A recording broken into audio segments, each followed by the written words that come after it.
Bueno, ahora vamos a retomar con un segundo bloque conceptual que tiene que ver, una vez que hemos presentado lo ambiental en sus múltiples dimensiones, en su complejidad, en su nivel local, internacional, los actores, los abordajes, las técnicas y más o menos cómo funciona esto, no de manera, llamémosle idílica, sino en el aquí y ahora.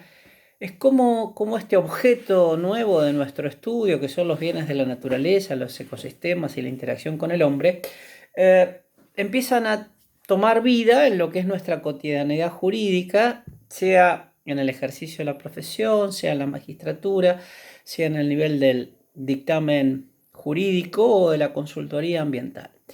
Por cierto, la consultoría ambiental está bastante relativizada a grupos en general de ciencias duras, donde el abogado a veces participa. No es menor la actuación del abogado en las evaluaciones de impacto ambiental, que es una de las medidas claves que plantea la ley 25675 en términos de cualquier proyecto que pueda tener incidencia ambiental negativa, donde hay un componente institucional y un marco legal de referencia.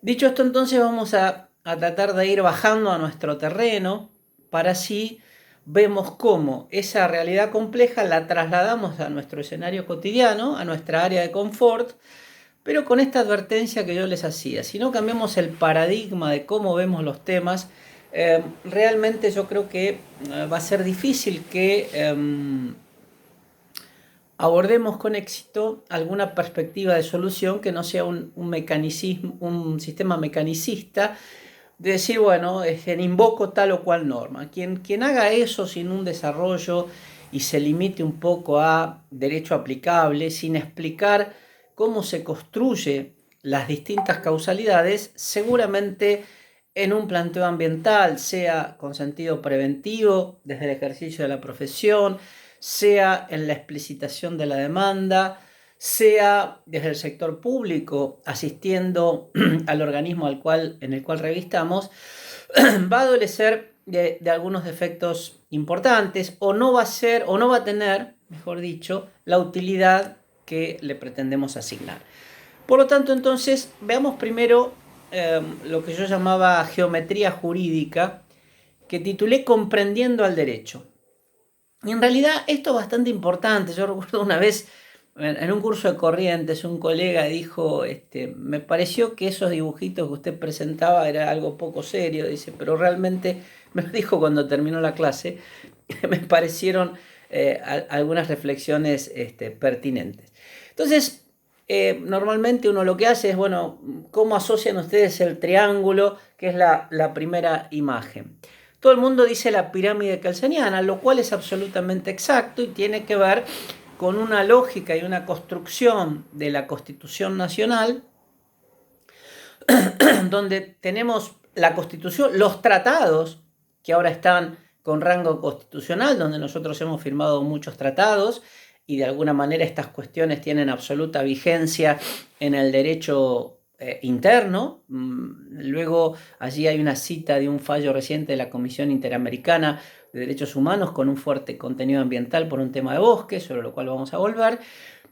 Y entonces es correcto esto, pero le tenemos que agregar al esquema kelseniano algo que introduce la ley 25675 que ustedes tienen allí, donde claramente introduce un montón de principios ambientales que empiezan a ser no ya una tarea meramente de construcción hermenéutica, sino que están sentados en la norma y por ende son de aplicación. Lo mismo, algunas derivaciones valorativas que tienen que ver con implicancias del texto constitucional. Quiere decir que a nuestra realidad positivista le estamos sumando de una manera muy intensa los principios ambientales, que son verdaderos faros orientadores, por un lado, y por otro lado le agregan valor, porque de alguna forma el principio expresa algo más que un simple texto gramaticalmente planteado.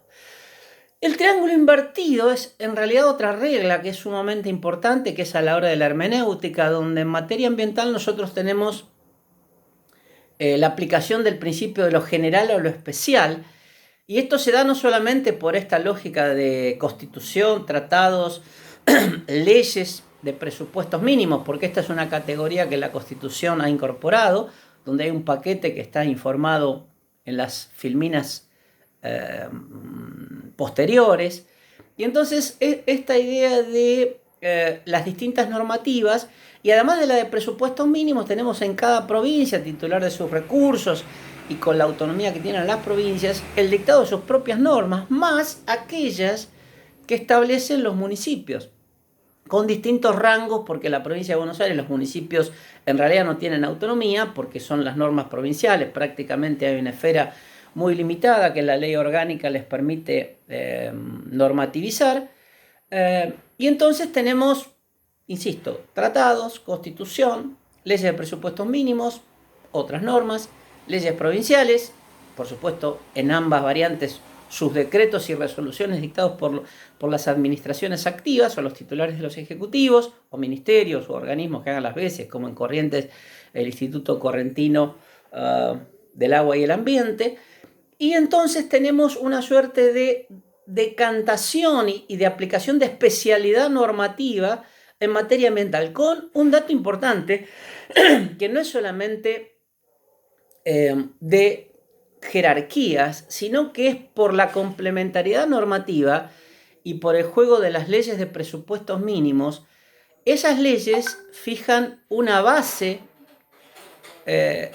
precisamente un piso, piso techo, depende de dónde lo miremos, menos de esto en ningún lugar del país. ¿Esto qué significa? Esto es para evitar una descompensación entre una provincia y otra, donde esta tiene un alto estándar ambiental, esta no, con lo cual todos los intereses corporativos irán a esta empresa que tiene un umbral mucho más bajo de exigencias ambientales. Entonces, sabiamente el constituyente instaura la idea de las leyes de presupuestos mínimos que dicta el Congreso de la Nación, y hay unas cuantas, para uniformar, homogeneizar normativamente la realidad ambiental argentina. Ahora bien, las provincias y los municipios pueden ser más exigentes que el estándar que fija la norma nacional, con lo cual no es un problema solamente de jerarquías, que sería por decantación, sino que en realidad aumentan las exigencias. Es decir, que esta complementariedad y especialidad tiene en el punto de la legislación provincial y municipal, aumenta la intensidad de las exigencias. Es decir, que en este caso hay una relación de prelación por la mayor exigencia que plantea la norma provincial o municipal. No siempre es así, pero al menos así funciona. El redondelito, la pelota, cuando uno dice, bueno, ¿a qué les hace acordar? Bueno, en fin, hay una serie siempre de debates en los cursos. Finalmente decimos, es la plenitud del orden jurídico. Y en materia ambiental, recuerdan, yo les mencioné como al pasar un kit básico de herramental jurídico. Y ese kit básico como para decir, bueno, tengo un problema ambiental, no soy experto, solamente he tenido este módulo, esta información. ¿Cómo lo abordo? Bueno, hay 4 elementos básicos que son aconsejables, por lo menos en mi experiencia. Por un lado, por supuesto, la Constitución Nacional, con un paquete de artículos, no solamente el 41, el 42, 43, 124, la de los tratados, también el artículo 5 que versa sobre los municipios, por un lado. Por otro lado, la ley 25675, Ley General del Ambiente, que yo recomiendo que la lean antes del taller del día sábado. Luego, el Acta de Gualeguaychú, que es una declaración de todos los ejecutivos de la nación, que se explicitó y se firmó en el Corsódromo de Gualeguaychú, en forma previa a la toma del puente por la comunidad de Gualeguaychú, y con eso Argentina hace el planteo en la Corte de la Haya ante UPM, bueno, en aquel entonces era solo Botnia, con lo cual el gobierno argentino se adelantó en realidad a los reclamos o legitimó y tomó los reclamos de la comunidad de Gualeguaychú. Y finalmente el fallo Mendoza, que ilustra no solamente en su concentrado donde básicamente ese concentrado es pasado, presente y futuro, si ustedes miran la temporalidad, sino que después, por la construcción jurisprudencial de las desagregaciones que tenían las implicancias que se planteaban, se determina entonces que hay una amplitud mayor a lo que después se denominaron las mandas judiciales de la causa Mendoza, que en definitiva son, si mal no recuerdo, 14, y estas mandas fueron las que alimentaron el Plan Integral de Saneamiento, que es la planificación que el Ejecutivo Nacional, la Provincia de Buenos Aires y la Ciudad Autónoma le proponen a la Corte para ejecutar en el tiempo, para resolver el fallo de condena que tuvieron no solamente el sector público, sino también las empresas. Entonces hay una plenitud del orden jurídico y realmente con la Ley 25675, su texto, la riqueza constitucional más los principios ambientales, se puede realmente construir soluciones. Después está la escalerita que tiene que ver con la validez, eficacia y eficiencia de las normas. Perdón. Porque lo cierto es que en materia ambiental las cosas evolucionan bastante rápido.